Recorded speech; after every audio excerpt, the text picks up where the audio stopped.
Hi guys, welcome to my channel. We are in beautiful California now. This week, because we have to battle the jet lag, there's 9 hours difference between Italy and Los Angeles.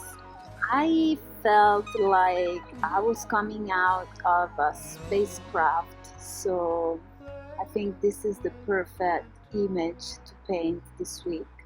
We are going to talk about negative shapes, which is a fundamental of drawing. This hat as a helmet outside. It's very important to design the way you want the shapes. So after a while that you draw, you start to develop your own style. And oftentimes I feel that the style is in the way you design the space. So the way you design the shapes contained in the lines that you choose to put down on paper. So I hope that makes sense, and I hope you enjoy the video. If you do, please like and subscribe to my channel, and I'll see you soon. Bye bye.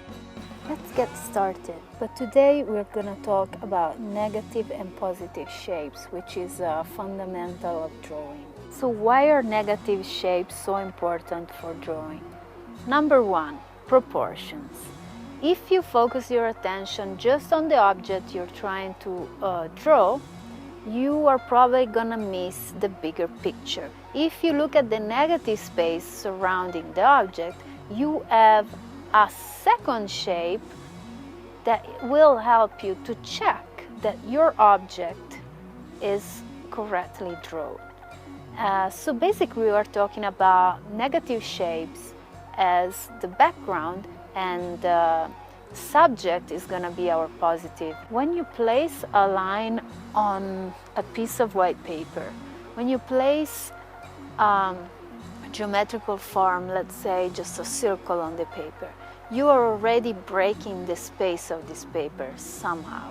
So that implies composition, and that brings us to number two. Negative and positive shapes help us to achieve better composition, stronger composition. Basically, I'm talking about a subject on top of a background, where the subject is positive shape and the background is negative.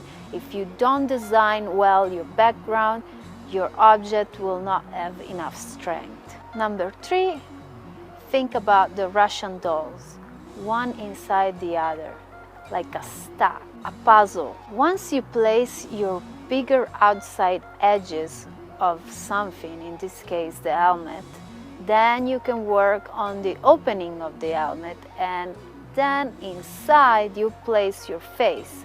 But at the same time, since you have to think in 3D always, you have to remember that when you place your face, you have to design the head inside the helmet. That's very important in order to achieve a correct drawing. So why the Russian dolls? Because every shape that will be designed inside the bigger edges of our face, for example, the eye, will be another positive shape on the negative shape of our face. And that will go in and in and in to all the little details. This is very important to construct each element that we have in the space, thinking about what's surrounding it. And if each step is well designed, then the drawing will be well designed and well composed. If you start to ignore one of these elements and the way you have designed it, and then the one you put inside will be a little strange, and then it's just gonna go downhill. So that's why for me it's very important to make a tight and realistic drawing under my paintings, because I'm studying my subject. I am designing what I want to do, and if I don't do it first, when I then add color on top and I have to think about tones, and I have to think about edges and all the other stuff. I'm just gonna get confused. I hope you liked the video, and I'll see you next week, and we're gonna paint on top of this drawing with a full palette of colors in gouache. Bye bye. Thank you.